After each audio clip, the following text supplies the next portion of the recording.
పూర్వం ఆరావళి పర్వత ప్రాంతంలో అలకాపురి అనే రాజ్యాన్ని చిత్రసేన మహారాజు పరిపాలిస్తూ ఉండేవాడు. అనేక మంది రాజులకు ఆయన నాయకత్వం వహించి అన్ని దేశాలకు క్షేమం, సమృద్ధి కలిగేటట్లు చూసేవాడు చిత్రసేన మహారాజు. ఆయనకి అపురూపమైన సౌందర్యం గల కుమార్తె ఉండేది. ఆమె పేరు జగన్మోహిని. మహారాజు ఆమె పెళ్లి విషయమై ఒకరోజు జగన్మోహినిని పిలిచి, రాకుమారి, నీకిప్పుడు పెళ్ళేడు వచ్చింది. నువ్విప్పుడొక రాజకుమారుని చూసి పెళ్లాడాలి. నీకు ఈ విషయంలో నేను స్వేచ్ఛ ఇస్తున్నాను. నీ భర్తను ఎన్నుకోవటానికి నీకు స్వయంవరాన్ని ఏర్పాటు చేస్తాను. అక్కడ వివిధ రాజ్యాల నుండి రాజకుమారులు వస్తారు. వారిలో నీకు నచ్చిన యువరాజును ఎన్నుకునే నిర్ణయం నీదే. నేను స్వయంవరం ప్రకటించి వివిధ దేశాల వారికి ఆహ్వానాలు పంపుతాను. నీకు ఇష్టమేనా?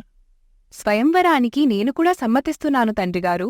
మీరు వివిధ రాజ్యాల యువరాజులకు ఆహ్వానాలు పంపండి అని అన్నది యువరాణి జగన్మోహిని. మరుసటి రోజు జగన్మోహిని తన చెలికత్తెలతో అంతఃపురానికి ఆమడ దూరంలో ఉన్న వనవిహారానికి వెళ్లి అక్కడ అద్భుతమైన సరోవరాన్ని చూసింది. చెలికత్తెలారా, ఈ సరోవరం ఎంత అందంగా ఉందో కదా!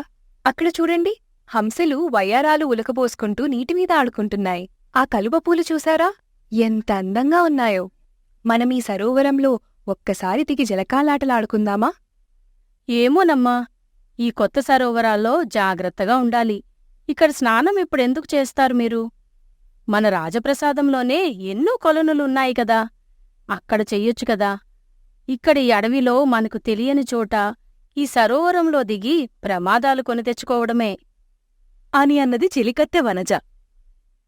ఏమ్మా వనజ, అన్నిటికీ భయపడుతున్నావు? ఈ సరోవరంలో ఏం ప్రమాదం ముంచుకు వస్తుందని భయపడుతున్నావు? హాయిగా ఇక్కడ జలకాలాడి మనం సాయంత్రంలోగా ఇంటికి వెళ్ళొచ్చు కదా. తొందరగా మనం అంతఃపురానికి వెళదామమ్మా. చీకటి పడేలోగా మనం ఇంటికి చేరాలి. అక్కడ మహారాజుగారు మనకోసం వేచి ఉంటారు. సరే, మీరు గట్టుమీద కూర్చుని చూస్తూ ఉండండి. నేను కాసేపు సరదాగా జలకాలాడి వస్తాను అంటూ రాజకుమారి సరస్సులో దిగి 3 మునకలు వేసింది. అంతే, రాజకుమార్ని చూసి చిలికత్తెలందరూ భయంతో కెవ్వున కేకలు వేశారు. తమ యువరాణి శరీరం, ముఖాన్ని చూస్తూ భయపడిపోయి ఆర్తనాదాలు చేశారు. ఏమైందే మీకు? ఎందుకేడుస్తున్నారు? ఏమైంది నాకు?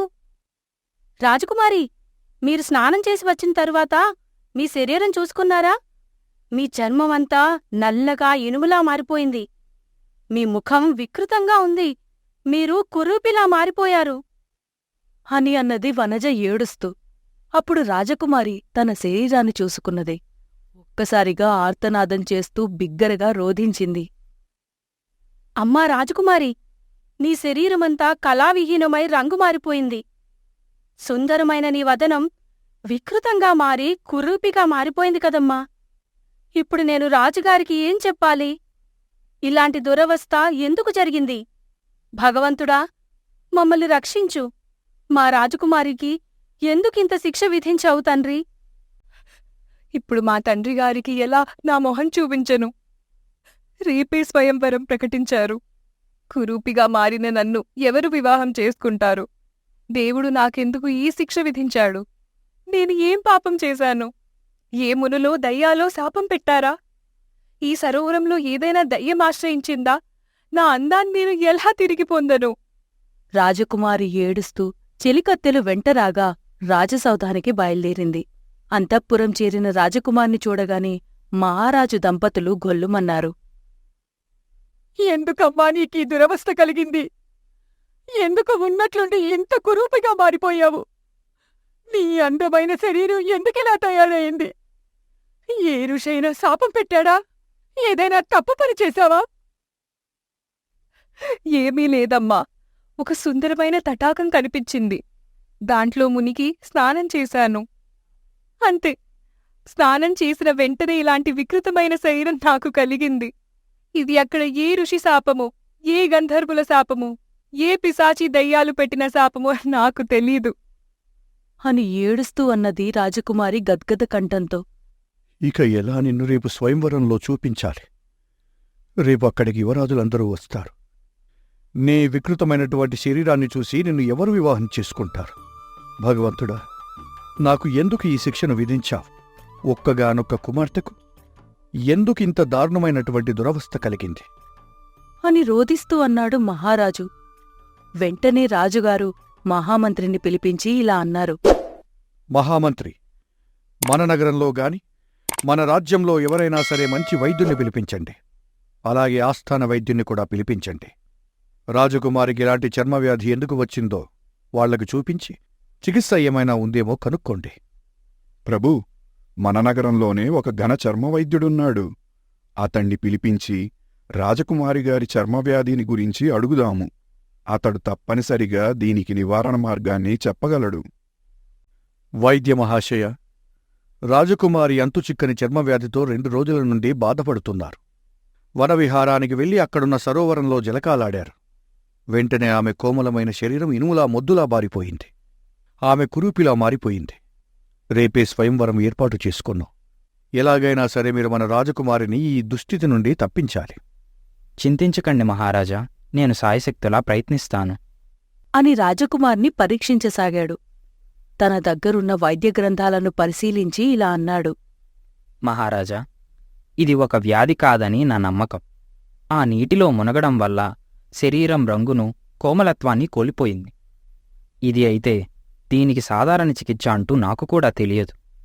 కాని సమస్త శరీర జాడ్యాలకు వజ్రాయుధం లాంటి విరుగుడు ప్రాచీన గ్రంథాల్లో చెప్పియున్నది. అది ఏమిటంటే, పంచవర్ణ సంజీవిని సరోవరంలోని నీరు తెచ్చి రాజకుమారి చేత తాగిస్తే ఆమె చర్మవ్యాధి మాయమవుతుంది. ఆ సరోవరం ఎక్కడ ఉంటుందో నాకు తెలియదు. ఆ చికిత్స కూడా నేనెరిగినంతవరకు ఎవరికీ జరగలేదు అని అన్నాడు ఘనవైద్యుడు. పంచవర్ణ సంజీవిని పర్వతం నుండి నీరు ఎవరు తీసుకురాగలరు అని ఆలోచనలో పడ్డారు మహారాజు. ప్రభూ, ఎలాగూ రేపు స్వయంవరం ఉన్నది. దానిని ఎలాగూ వాయిదా వేయలేము. స్వయంవరంలో ఈ ప్రకటన చేద్దాము. ఏ రాజకుమారుడైనా ప్రయత్నించకపోడు. రాజకుమారికి ఈ దురవస్థ ఎన్నో రోజులుండదు. మనం స్వయంవరాన్ని ఆపితే శత్రుదేశాల వాళ్లు మనల్ని చూసి హేళన చేస్తారు. అందులో రాజకుమారికి ఏదైనా వ్యాధి ఉందేమో అని కూడా అనుకుంటారు. కాబట్టి మనం ఉన్న వాస్తవాల్ని స్వయంవరంలో చెప్పి వారి సలహాలు తీసుకొని రాజకుమారికి చికిత్స చేయిద్దాం. మీరేమీ బెంగపడకండి మహారాజా. ఇది కాకతాళీయంగా వచ్చిన చర్మవ్యాధి. తప్పనిసరిగా దీనికి విరుగుడు మార్గం ఉంటుంది. తప్పకుండా తగ్గుతుందని నా నమ్మకం అని అన్నాడు మహామంత్రి. మహారాజు అందుకు సమ్మతించి రేపటి రోజు జరిగే స్వయంవరం ఏర్పాట్లలో నిమగ్నమయ్యాడు. మరుసటి రోజు రాజదర్బార్లో వివిధ రాజ్యాలు, వివిధ దేశాల నుండి మహారాజులు, రాజకుమారులు వచ్చి స్వయంవరం ప్రాంగణంలో ఉచితాసనాల్లో ఆసీనులై జగన్మోహిని రాజకుమారి రాక కోసం ఆత్రంగా ఎదురుచూస్తున్నారు. అప్పుడు సభలో మహారాజు ఇలా అన్నారు. రాజకుమారులారా, మా ఆహ్వానాన్ని మన్నించి వివిధ దేశాల నుంచి వచ్చిన మహారాజులకు, రాజకుమారులకు మా ధన్యవాదములు. మీరు రావడమే మాకు ఎంతో గర్వకారణం. మా ఏకైక కుమార్తె జగన్మోహినికి ఈ స్వయంవరంలో తగువైన వరుడి కోసం ఈ ఏర్పాటు చేశాం. ఇప్పుడు మా కుమార్తె ఈ వేదిక మీదకు వస్తుంది. కాని మధ్యలో నిన్న ఒక దుర్ఘటన జరిగింది. ఆ దుర్ఘటన గురించి మీతో విన్నవించుకుంటున్నాను. నిన్న మా కుమార్తె జగన్మోహిని తన చెలికెత్తెలతో అడవిలో ఉన్నటువంటి సరోవరానికి వెళ్ళింది. అక్కడ అందమైన సరోవరాన్ని చూసింది.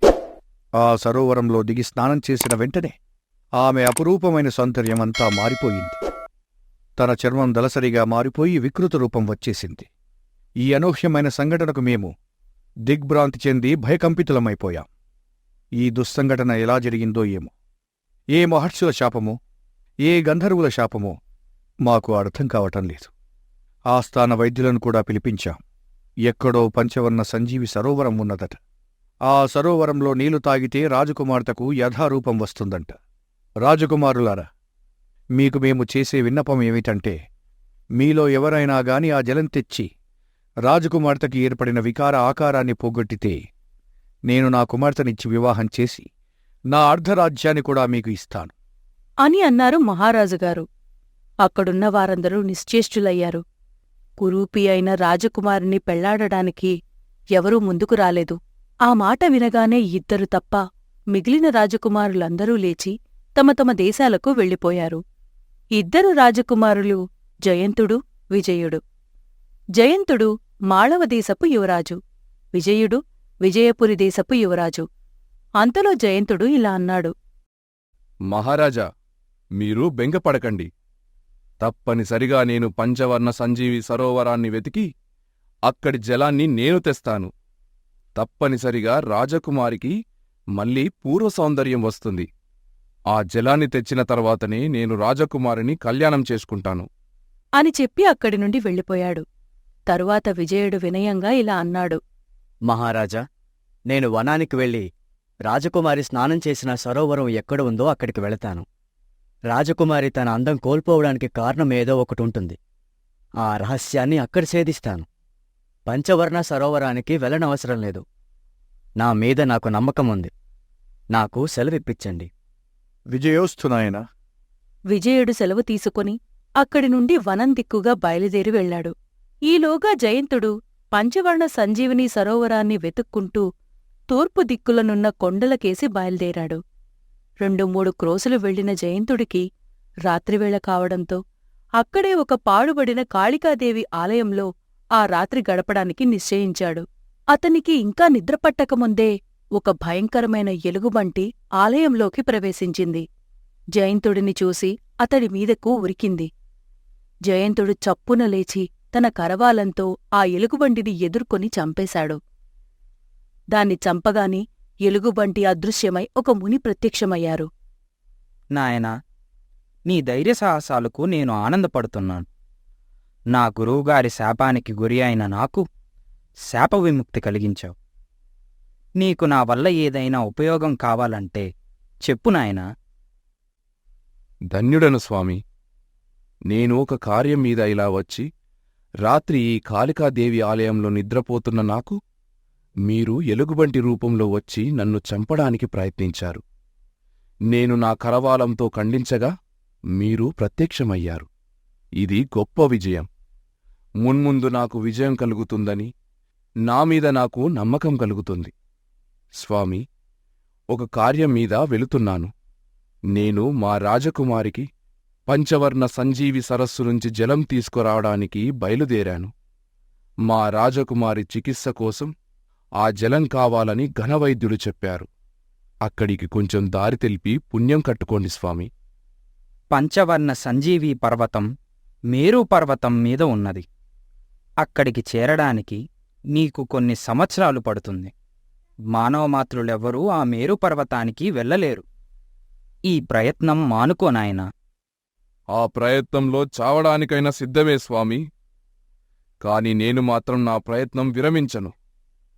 మీ యొక్క కరుణా కటాక్షాలు నా మీద చూపించి నాకు మార్గం చూపించండి. నీలో కార్యదీక్షత పట్టుదల ఉన్నాయి.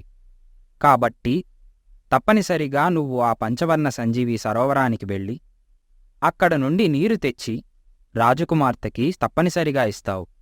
నేను ఒక సహాయం చేయగలను. నా దగ్గర ఈ పాదరక్షలు ఉన్నాయి. వీటి సహాయంతో నువ్వు ఆకాశమార్గాన ఆ సరస్సును చేరుకోగలుగుతావు. ఈ పని తీరిపోగానే ఈ పాదరక్షలు నా వద్దకు తిరిగి వస్తాయి.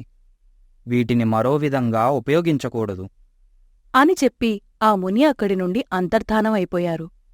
జయంతుడు అమితానందభరితుడై పాదరక్షలను ధరించాడు. వెంటనే మనసులో మేరుపర్వతం మీదకు చేరాలని అనుకున్నాడు. కొన్ని క్షణాల్లో జయంతుడు ఆకాశంలోకి లేచి మేరుపర్వతం మీద ఉన్న పంచవర్ణ సంజీవిని సరస్సు దగ్గరికి చేరుకున్నాడు. ఆహా, ఎంత బాగుంది ఈ మేరుపర్వతం! ఈ పంచవర్ణ సంజీవి సరస్సు ఎంత అద్భుతంగా ఉన్నది! ఇది బహుశా ఇంద్రలోకమా లేకుంటే గంధర్వలోకమా? అర్థం కావటం లేదు అని ఆ ప్రదేశాలన్నీ పరికించి చూశాడు జయంతుడు. ఈ లోపల విజయుడు అడవి మధ్యలో ఉన్నటువంటి సరోవరానికి వెళ్ళి రాత్రంతా అక్కడే గడిపాడు. రాత్రి గడిచి తెల్లవారింది. అక్కడ ఒక వింత సన్నివేశం విజయుడికి కనపడింది. ఆ సరోవరంలో తెల్లవారుతూనే ఎవరో ఋషి ఆ సరోవరం దగ్గరకొచ్చి అందులో స్నానం చేసి వెళ్ళిపోవడానికి ఉపక్రమించారు. కాని అతను స్నానం చేసిన తర్వాత అతని దేహం రంగు ఏమాత్రం మారలేదు. కాని రాజకుమారి మాత్రం ఆ సరస్సులో మునిగి ఇలాంటి వికృత రూపం ధరించింది. బహుశా ఈ రహస్యం ఆ ఋషికి తెలిసుంటుందేమోనని ఆ ఋషిని చేరి ప్రణామం చేస్తూ ఇలా అన్నాడు. స్వామి, నా పేరు విజయుడు. విజయపురి రాజ్యపు యువరాజును. అలకాపురి దేశపు రాజకుమారి ఈ సరస్సులో మునిగి వికృత రూపం పొందింది. నా సందేహం, మీరు స్నానం చేసిన వెంటనే మీలో పూర్వపు వన్నె తగ్గలేదు, వికృత రూపమూ పొందలేదు. మీరు నన్ను కాపాడాలి. నేను ఆ రాజకుమార్తెను వివాహం చేసుకోదలిచాను. నేను రాజకుమారి పూర్వ సౌందర్యాన్ని తీసుకురావడానికి ప్రయత్నిస్తున్నాను. మీరే ఎలాగైనా సరే నన్ను కరుణించి దీనికి నివారణ ఉపాయాన్ని తెలపాలి. నాయన, నువ్వు కార్యదీక్షాపరుడివి. కార్యదీక్షలోని నీ నమ్మకమే నిన్ను గెలిపిస్తుంది. నువ్వు భయపడకుండా ఇంత దూరం వచ్చి నన్ను కలిశావు కాబట్టి నువ్వు భయపడకు. నిజమే, నా తపశ్శక్తితో సృష్టించబడిన సరోవరం ఇది. ఇందులో స్నానం చేసిన వారి అందం అరించేటట్లు నేను ఏర్పాటు చేశాను. ప్రతివారు ఈ సరోవరాన్ని మలినం చేయడం నాకిష్టం లేదు. దీనికి ఒక ఉపాయం ఉన్నది. నీ అందాన్ని రాజకుమారికి ధారపోసిన పక్షంలో అందులో నిన్ను స్నానం చేయిస్తాను. కాని నువ్వు స్నానం చేసిన వెంటనే కురూపివైపోతావు. నీకు సమ్మతమేనా? బాగా ఆలోచించి చెప్పు. మునీశ్వర, ధన్యోస్మి. నేను తప్పనిసరిగా రాజకుమారి తండ్రిగారికి మాటిచ్చాను. తప్పనిసరిగా ఆమె అందాన్ని ఆమెకు ఇప్పించండి. నేను వికృత రూపం ధరించినా పర్వాలేదు అని అన్నాడు విజయుడు. వెంటనే ఆ కొలనులో స్నానం చేసి తన అందమంతా పోగొట్టుకుని కురూపిగా మారాడు. అలాగే వికృత శరీరంతో రాజభవనానికి ప్రయాణమయ్యాడు. మహారాజును చూసి ఇలా అన్నాడు. మహారాజా, నేను విజయుణ్ణి. ఆ సరోవరం గురించి ఒక ఋషి నాకంతా చెప్పాడు. ఋషి అనుమతి లేకుండా రాజకుమారి స్నానం చేయడం వల్ల ఆమెకు ఆ వికృత రూపం వచ్చింది. దానికి వెరుగుడుగా నా సౌందర్యం దానం చేస్తే రాజకుమారికి పూర్వ సౌందర్యం వచ్చింది. నాకదే చాలు అని అన్నాడు విజయుడు. రాజకుమారి విజయుడు తన కోసం సౌందర్యదానం చేశాడని విని చాలా బాధపడింది. అతని త్యాగాన్ని అక్కడున్న వారంతా వేనోళ్ల పొగిడారు. యువరాజా, మా కుమార్తె కోసం మీరు చేసిన త్యాగం మరువలేనిది. మరి మీ వికృత స్వరూపాన్ని చూసి రాజకుమార్తె ఏమంటుందో అన్న సంశయం మాకుంది. మా వాగ్దానం ప్రకారం మీకు మా అర్ధరాజ్యాన్ని వ్రాసిస్తున్నాను. మహారాజా, మీ రాజ్యం కోసం నేనీ పని చేయలేదు. అపురూపంగా పెంచుకున్న మీ కుమార్తె కోసం నేనీ కార్యాన్ని చేశాను. అంతలో జయంతుడు ఒక స్వర్ణబిందెలో పంచవర్ణ సంజీవిని జలాన్ని తీసుకొచ్చాడు. మహారాజా, నేను మీకిచ్చిన మాట ప్రకారం ఎంతో కష్టపడి ఈ పవిత్రమైన జలాన్ని తెచ్చాను. వికృతమైన రాజకుమారి ఈ జలాన్ని తాగితే పూర్వ సౌందర్యాన్ని పొందుతుంది. అంతలో రాజకుమారి, మహారాణి, మహామంత్రి, ఘనవైద్యుడు అందరూ అక్కడికి చేరుకున్నారు. రాజకుమార్ని చూసిన జయంతుడు ఆశ్చర్యపోతాడు. ఏమిటిది? కల కాదు కదా? రాజకుమారికి పూర్వ సౌందర్యమెలా అబ్బింది? యువరాజా, మీ కార్యదీక్షత, సహనానికి మీకు సదా రుణపడి ఉంటాను. విజయుడు తన సౌందర్యాన్ని కోల్పోయి రాజకుమార్తెకు తన సౌందర్యాన్ని దానం చేశాడు. ఒక ఋషి వలన ఇలా జరిగింది అని జరిగిన కథంతా చెప్పాడు. మహారాజా, నాకిక సెలవు ఇప్పించండి. యువరాణిని జయంతునికే ఇచ్చి వివాహం జరిపించండి. యువరాజా, చరిత్రలో నీలాంటి త్యాగమూర్తిని వినలేదు. మీ సహాయం ఎన్ని జన్మలెత్తినా ఆ రుణం తీరదు అని విజయుణ్ణి హత్తుకొని అభినందించాడు మహారాజు. రాజకుమార్ని చూస్తూ ఇలా అన్నాడు. అమ్మా జగన్మోహిని, యువరాజులు విజయుడు, జయంతుడు నీకోసం ప్రాణాల్ని కూడా లెక్క చేయకుండా కార్యాన్ని సాధించారు. మరి నువ్వు ఎవ్వరిని వివాహమాడతావో నీ ఇష్టం. ఏమంటావు తల్లి? తండ్రిగారు, ఇద్దరూ గొప్పవాళ్లే. నన్ను పెద్ద ఆపద నుండి రక్షించారు. మరి నువ్వు ఎవరిని వివాహమాడతావమ్మా? నాకోసం తన సౌందర్యాన్ని, యవ్వనాన్ని ధారపోసిన విజయుణ్ణే పెళ్లాడతాను. అతని త్యాగానికి ఏమిచ్చినా సరిపోదు. ఏమిటి? వికృత రూపుడైన విజయుణ్ణి పెళ్లాడుతావా? ఆలోచించి చెప్పు తల్లి. ఇంతటి సౌందర్యవంతుడైన జయంతుణ్ణి పెళ్లాడినావంటే నీ జీవితం ఆనందంగా ఉంటుంది. రాజకుమారి విజయుణ్ణి పెళ్లాడతాను అన్న వెంటనే జయంతుడి ముఖంలో కత్తివాటుకు నెత్తురు చుక్కలేదు. అసహనంగా ఇలా అన్నాడు. మేరు పర్వతం మీదున్న పంచవర్ణ సరోవర జలాన్ని తీసుకురావడం ఎంతో కష్టమైన పని. నాకంటే ముందే విజయుడు ఈ కార్యాన్ని సఫలీకృతం చేసి రాజకుమారికి మళ్లీ జీవితాన్ని ప్రసాదించాడు. నా ఉద్దేశంలో విజయుడు వికృత రూపుడైనా అతనే రాజకుమారికి తగిన వరుడు. ఇది మీ భవిష్యత్తుకు సంబంధించిన విషయం. విజయుడైన జయంతుడైన ఆలోచించి తీసుకోవాల్సిన నిర్ణయం. అవును మహారాజా, నాకంటే యోగ్యుడు అందమైన యువకుడు జయంతుడు. అతనే అన్ని విధాలుగా మీకు అల్లుడుగా అర్హుడు. నా వికృత రూపం వలన రాజకుమారి బ్రతుకు దుర్లభమవుతుంది. మహారాజా, రాజకుమారికి పూర్వ సౌందర్యం వచ్చింది కాబట్టి ఈ జలాన్ని విజయుణ్ణి తాగమని నేను అభ్యర్థిస్తున్నాను. మహారాజు ఆదేశం మేరకు విజయుడు ఆ జలాన్ని గడగడమని త్రాగేశాడు. అంతే, అందరూ ఆశ్చర్యభరితులై చూస్తుండగా విజయుడు తన సౌందర్యాన్ని తిరిగి పొంది నవమన్మధుడిలా కనపడ్డాడు. అక్కడున్న వారందరూ సంభ్రమాశ్చర్యాలతో జేజేలు పలుకుతూ జయంతుణ్ణి, విజయుణ్ణి వేణోళ్ల పొగిడారు. ఒక మంచి ముహూర్తంలో వైభవోపేతంగా జగన్మోహినికి విజయుడికి కళ్యాణం జరిపించారు మహారాజు దంపతులు. నగరమంతా జయజయధ్వానాలతో మారుమ్రోగిపోయింది. శుభ